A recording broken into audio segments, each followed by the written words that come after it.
Hello दोस्तों, स्वागत है आपका मेरे इस यूट्यूब चैनल में। आज के इस वीडियो में हम बात करने वाले हैं कि दिसंबर 2020 में एग्ज़ाम देने के लिए एग्ज़ाम फॉर्म को कैसे भरें। तो चलिए देखते हैं।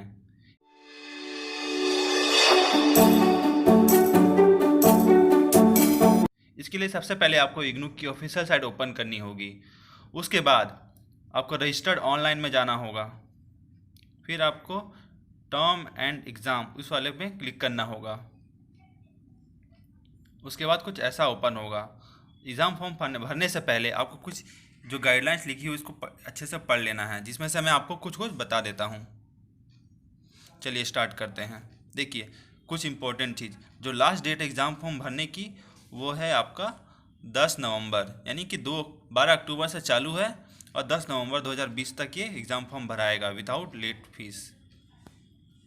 उसके बाद देखिए, यहाँ पर लिखा हुआ है जो एग्ज़ाम सेंटर जो है वो फर्स्ट कम फर्स्ट सर्विस के बेसिस पे दिया जाएगा, यानी जो जो पहले भरेगा उसको पहले एग्ज़ाम सेंटर मिलेगा, जो वो चाहता है वो वाला। इसके बाद जो एग्जामिनेशन सेंटर जो है अभी एग्जामिनेशन के लिए नहीं रखा गया है, एग्जॉस्ट कर दिया गया है, उसके लिए उस विद्यार्थियों को दूसरा सेंटर चूज़ करना होगा। इसके अलावा ये भी बोला गया है कि जो एग्जामिनेशन सेंटर है वो जो है संभावित है कि वो मिलेगा। इसके अलावा रीजनल सेंटर चाहे तो उसको चेंज भी कर सकता है। चलिए नेक्स्ट देख लेते हैं। आपको एग्ज़ाम फॉर्म भरने से पहले कुछ कुछ रिक्वायरमेंट है जिसको फुलफिल करना होगा। आइए देख लेते हो क्या क्या है। सबसे पहला, आपने जो है असाइनमेंट जो है वो आपने सबमिट कर लिया हो, पहला पॉइंट में ये बोला गया है। दूसरा बात में ये बोला गया है कि जो आपका रजिस्ट्रेशन है वो वैलिड हो, यानी कि उसका टाइम पीरियड अभी ख़त्म ना हुआ हो। हर एक रजिस्ट्रेशन का एक टाइम पीरियड होता है, आप देख लीजिएगा कि उसका टाइम पीरियड अभी ख़त्म ना हुआ हो। फिर फिर जो है minimum duration of appearing in course, इसमें बोला गया है कि जो आपका कोर्स का जो मिनिमम ड्यूरेशन है जब तक वो पूरा नहीं हो जाता तब तक आप उस सब्जेक्ट का एग्ज़ाम नहीं दे सकते। जैसे मान लीजिए कोई कोई सब्जेक्ट का जो होता है वो 1 साल का होता है, तो आपको 6 महीने में ही इसका एग्ज़ाम नहीं दे सकते हैं। इसके बाद है जो कुछ कुछ सब्जेक्ट जो होंगे वो ऑब्जेक्टिव टाइप के क्वेश्चन पेपर होंगे। ओके, नेक्स्ट में बात कर लेते हैं। देखिए, नोट में ये बोला गया है जो कैदी हैं कि यानी कि जो जेल में हैं, अगर वो एग्ज़ाम देना चाहते हैं तो जो उनका कुछ कुछ कंडीशंस में वो जो है एग्ज़ाम को अपीयर कर सकते हैं, और उनके लिए जो एग्ज़ाम सेंटर है वो उनका जेल में ही वो बनाया जाएगा। उसके बाद चलिए नेक्स्ट पॉइंट पे चलते हैं। उसके बाद बोला गया है फर्स्ट पॉइंट में लिखा हुआ है कि जो एग्ज़ाम सेंटर का लिस्ट है वह निश्चित नहीं है। वह निश्चित नहीं है। जब पूरे कंट्री में एग्ज़ाम सेंटर फाइनल हो जाएंगे तो उसके बाद ही जो है उसके अकॉर्डिंग ही एग्ज़ाम सेंटर का अलॉटमेंट किया जाएगा। दूसरा पॉइंट में ये लिखा हुआ है कि जो एफर्ट है, मतलब यह कोशिश किया जाएगा कि जो आपका एग्ज़ाम सेंटर जो चूज़ किया है आपने वही एग्ज़ाम सेंटर आपको दिया जाए। इसके अलावा जो सीट होती है वो लिमिटेड होती है, इसलिए ये एडवाइस करते हैं कि एग्ज़ाम फॉर्म को जितना जल्दी हो सके उसको भर दें। यदि आपने जो एग्ज़ाम सेंटर चूज़ किया था वो उसे हटा दिया गया है, यानी कि वो दिखाई नहीं दे रहा है, तो कोई दूसरा एग्ज़ाम सेंटर आप चूज़ कर सकते हैं। थर्ड पॉइंट में ये बोला गया है कि जो जून 2020 के इस रिज़ल्ट को धीरे धीरे हम लोग अपलोड किया जा रहा है। यदि आपका कोई कोर्स डिक्लेयर नहीं हुआ है तो आप समय रहते ही बिना, मतलब यानी कि आपका जो कोई सब्जेक्ट है यानी या फिर कोई कोर्स है वो अभी तक उसका रिज़ल्ट डिक्लेयर नहीं हुआ है, तो आप लास्ट डेट एग्ज़ाम फॉर्म के लास्ट डेट से पहले ही उसका एग्ज़ाम फॉर्म भर दें, ताकि कोई बाद में कोई दिक्कत ना हो। फोर्थ पॉइंट में ये बोला गया है कि कुछ परिस्थितियों में आपका एग्ज़ाम सेंटर को चेंज भी किया जा सकता है। फिफ्थ पॉइंट में ये बोला गया है कि यदि एग्ज़ाम फॉर्म भरते समय यदि रजिस्ट्रेशन या फिर के कोर्स वैलिड नहीं पाया जाता है तो दिसंबर 2020 के एग्ज़ाम फॉर्म के को ड्रॉप डाउन बॉक्स में वो कोर्स दिखाई नहीं देगा। यानी कि ये नहीं कि आपका रजिस्ट्रेशन या फिर कोई कोर्स वैलिड नहीं है, तो आप जब दिसंबर 2020 का जब एग्ज़ाम फॉर्म भरेंगे तो उस समय जो आपका सब्जेक्ट लिस्ट आप जहाँ से सब्जेक्ट सेलेक्ट करते हैं वहाँ पे वो कोर्स दिखाई नहीं देगा। इसके लिए आप इस नंबर पे और इस ईमेल आईडी पे कांटेक्ट कर सकते हैं। उसके बाद 6 पॉइंट पे लिखा हुआ है कि एक मिनट,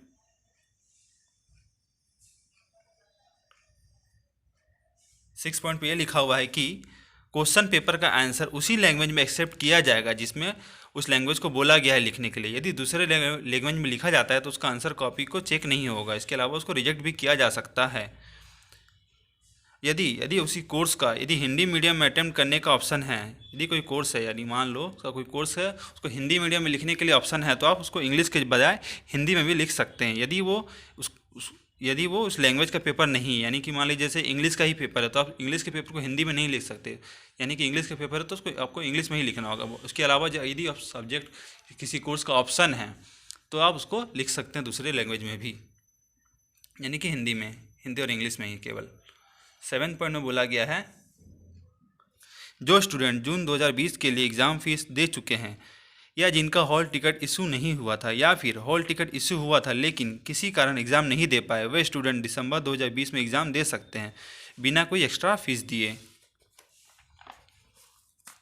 8वें पॉइंट में ये बोला गया है कि जो स्टूडेंट अभी सितंबर या फिर अक्टूबर 2020 में एग्ज़ाम दिए हैं या फिर दे रहे हैं, वो बचे हुए अपने कोर्सेज़ का एग्ज़ाम जो है वो 2020 में दे सकते हैं चाहे तो। उसके लिए उन्हें एग्ज़ाम फॉर्म को भर देना होगा दिसंबर 2020 के लिए।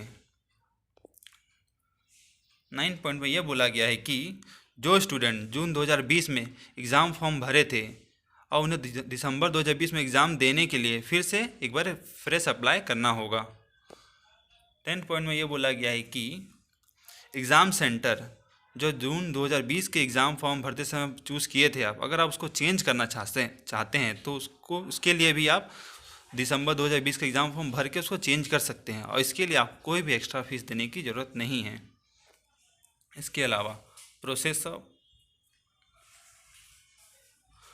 ऑफ एग्ज़ाम फॉर्म सबमिशन, इसमें से पहला पॉइंट है एग्ज़ाम फॉर्म बहुत ही बोला गया है कि एग्ज़ाम फॉर्म बहुत ही केयरफुली भरे, क्योंकि बाद में कोई भी करेक्शन के लिए अलाउ नहीं किया जाएगा ना। दूसरा पॉइंट बोला गया है कि एग्ज़ाम सेंटर रीजनल सेंटर के अकॉर्डिंग है, इसलिए रीजनल सेंटर को बहुत ही केयरफुली भरे, जितना भी एग्ज़ाम सेंटर को चूज़ किया गया है वो हर एक रीजनल सेंटर के अकॉर्डिंग ही डिवाइड किया गया है, इसलिए बोला गया है कि रीजनल सेंटर को बहुत ही केयरफुली भरें। फिर 3rd पॉइंट में बोला गया है कि जो एग्ज़ाम सेंटर का अलॉटमेंट है वो फर्स्ट कम फर्स्ट सर्विस के बेसिस पर है, यानी कि जितना जल्दी एग्ज़ाम फॉर्म भरेगा उसको उसी हिसाब से मिलता जाएगा। फिर नेक्स्ट पॉइंट में बोला गया है एक बार में ही सारे सब्जेक्ट का एग्ज़ाम फॉर्म भर लें, जो हो सके तो एक ही बार में सारे सब्जेक्ट का भर लें। ये नहीं कि आप 5 सब्जेक्ट देना है तो 5 बार उसको एग्ज़ाम फॉर्म भरेंगे, तो वो उस केस में मान्य नहीं होगा। आपको एक ही बार में 5 सब्जेक्ट के एग्ज़ाम फॉर्म भर देने होंगे। नेक्स्ट पॉइंट में बोला गया है कि यदि किसी 2 कोर्स या फिर सब्जेक्ट का एग्ज़ाम डेट और टाइम सेम हो जाता है, भले ही वह दूसरे ईयर या फिर सेमेस्टर का हो, तो ये इग्नू जो बोल रहा है कि इग्नू की तरफ से ये बोला जा रहा है कि ये इसके लिए वायलेशन नहीं होगा, यानी इसमें इग्नू की कोई गलती नहीं होगी, इसके रिगार्डिंग कोई भी रिक्वेस्ट को एक्सेप्ट नहीं किया जाएगा। फिर बोला गया है कि जो बीडीपी के स्टूडेंट्स हैं जिनका ग्रुप जो है 1 2 3 4 5 6 है, उनका जो सेम डेट सेम टाइम और सेम डे हो सकता है इसका एग्ज़ाम। फिर 7 पॉइंट, फिर नेक्स्ट एग्ज़ाम फीस बोला गया है, तो आपका थ्योरी का जो एग्ज़ाम फीस है वो 150 रुपये है और प्रैक्टिकल और लैब के लिए भी जो है 150 रुपये एग्ज़ाम फीस रखा गया है। फिर बोला गया है इस पॉइंट पे कि जो आप एग्ज़ाम फीस जो पे करेंगे उसके लिए 2 गेटवे है, एक HDFC और एक IDBI। उसके लिए आप डेबिट कार्ड क्रेडिट कार्ड का या फिर इंटरनेट बैंकिंग का यूज़ कर सकते हैं एग्ज़ाम फीस को देने के लिए।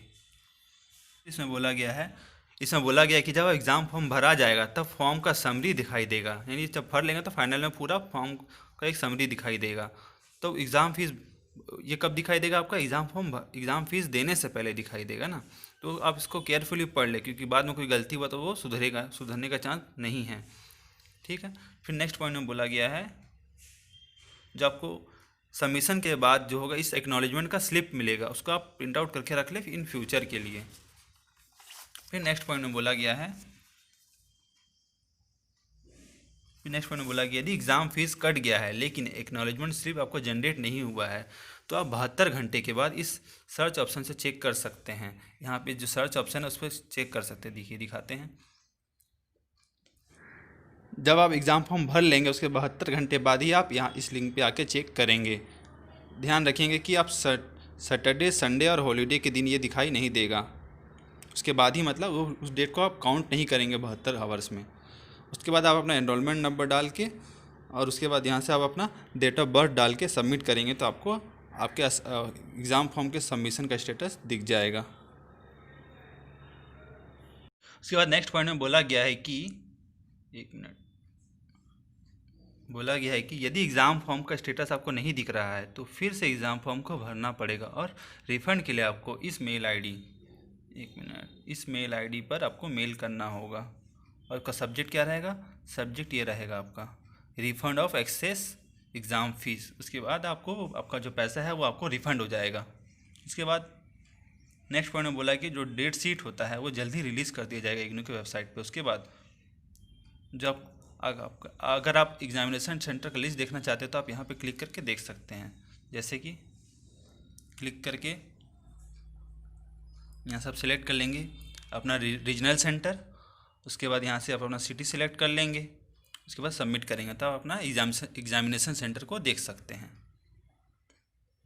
इस पॉइंट में ये बोला गया कि अगर आप 2 से 3 बार पेमेंट करते हैं और अनसक्सेसफुल पेमेंट हो जाता है, और मतलब पेमेंट आपका कैंसिल हो जाता है किसी वजह से, तो आप उसके लिए आपको बैंक में जाके उसके लिए आपको चार्ज बैक का अप्लाई करना होगा अपना पैसा रिफंड के लिए। उसके बाद इस पॉइंट में बोला गया है कि उन स्टूडेंट का रिजल्ट को डिक्लेयर नहीं किया जाएगा जिन्होंने भी अपना जो फीस है, एग्जामिनेशन फीस जो है वो चार्ज बैक प्रोसेस के थ्रू अपना वापस ले लिया हो।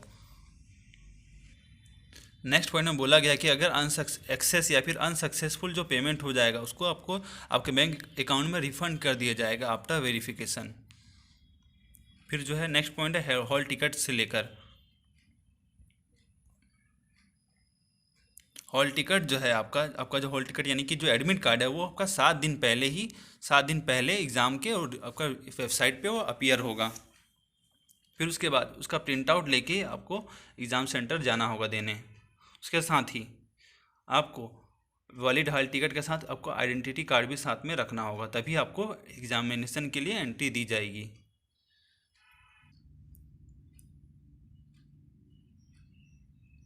इसके अलावा और कोई क्वेरी हो तो आप इसके कांटेक्ट इस ईमेल आईडी और इस नंबर पे कांटेक्ट कर सकते हैं।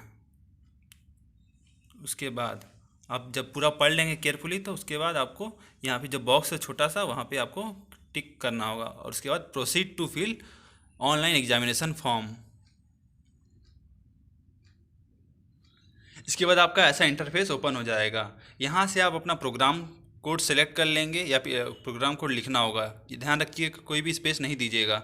जैसे बीए है तो बीए, बीकॉम है तो बीकॉम, b.com नहीं लिखिएगा, ध्यान रखिएगा। यहाँ पे आप अपना एनरोलमेंट नंबर डालेंगे।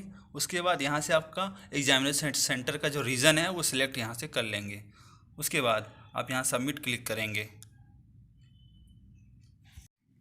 उसके बाद ऐसा इंटरफेस ओपन हो जाएगा जहाँ पे आपका प्रोग्राम कोड लिखा रहेगा, जहाँ पे आपका ये प्रोग्राम कोड लिखा रहेगा और यहाँ पे आपका एनरोलमेंट नंबर लिखा रहेगा और यहाँ पे आपका जो आपका रीज़न है वो यहाँ लिखा रहेगा। उसके बाद आप यहाँ से अपना एग्ज़ाम सेंटर चूज़ कर लेंगे, जो भी आपका एग्ज़ाम सेंटर होगा। आप चाहें तो यहाँ से आप ऊपर वाले पे क्लिक करके, यहाँ पे क्लिक करके आप अपना एग्ज़ाम सेंटर भी देख सकते हैं, एग्ज़ाम सेंटर का कोड भी देख सकते हैं। उसके बाद आप अपना सारी डिटेल्स यहाँ से चेक कर लेंगे। देन यहाँ से आप अपना डेट ऑफ बर्थ सेलेक्ट कर लेंगे। यहाँ से आप अपना जेंडर डाल लेंगे। यहाँ पे आपका ईमेल आईडी लिखा रहेगा और यहाँ पे आपका मोबाइल नंबर लिखा रहेगा। फिर आप यहाँ से सिलेक्ट कर लेंगे कि आप PWD कैंडिडेट हैं कि नहीं हैं। आप चाहें तो फिर यहाँ पे अपना आधार नंबर चाहे तो डाल सकते हैं और नहीं भी डालेंगे तो कोई दिक्कत नहीं है। उसके बाद ये देखिए यहाँ पे जो डिस्प्ले हो रहा है आपका, यदि आपने जून 2020 में अगर अपने एग्ज़ाम फॉर्म भर दिया था तो आपको यहाँ पे ऐसा अपीयर दिखाई देगा। तो आप, और जिन्होंने भी नहीं भरा है जिन्होंने भी जून 2020 के लिए एग्ज़ाम फॉर्म नहीं भरा था उनके लिए ये बॉक्स दिखाई नहीं देगा, उनके लिए ये चीज़ दिखाई नहीं देगा। तो आप अपना जो सब्जेक्ट है आप यहाँ से सिलेक्ट कर सकते हैं। जिस भी सब्जेक्ट को आपको एग्ज़ाम देने हैं वो सारे सब्जेक्ट आप यहाँ से सेलेक्ट कर लेंगे। जो स्टूडेंट जून 2020 में ही अपना एग्ज़ाम फॉर्म भर चुके थे, आप इसके अलावा और कोई सब्जेक्ट ऐड करना चाहते हो तो आप यहाँ से सेलेक्ट करके यस कर सकते हैं और इसके बाद आप और भी सब्जेक्ट को ऐड कर सकते हैं और कोई आपका जो एग्ज़ाम बचा हुआ है देने को। अगर आप नहीं करना चाहते तो नो करके प्रोसीड करेंगे नेक्स्ट। उसके बाद आप यहाँ पे पूछा जाएगा कि आपने असाइनमेंट जो है अब तक सबमिट कर लिया है कि नहीं। अगर नहीं किया तो आप 30 नवंबर 2020 तक उसको सबमिट कर लें और यहाँ पे यस सेलेक्ट करें। उसके बाद जो है आप यहाँ से सबमिट क्लिक कर देंगे। सबमिट करने के बाद आपको एक तो प्रीव्यू ऑप्शन आएगा जहाँ पे दिखाई देगा कि आपका पूरा ओवरव्यू दिखाई देगा सारे सब्जेक्ट का। उसके बाद आप फाइनल प्रोसीड करके पेमेंट कर देंगे। और कोई डाउट हो तो आप कमेंट करके पूछ सकते हैं। ओके, धन्यवाद।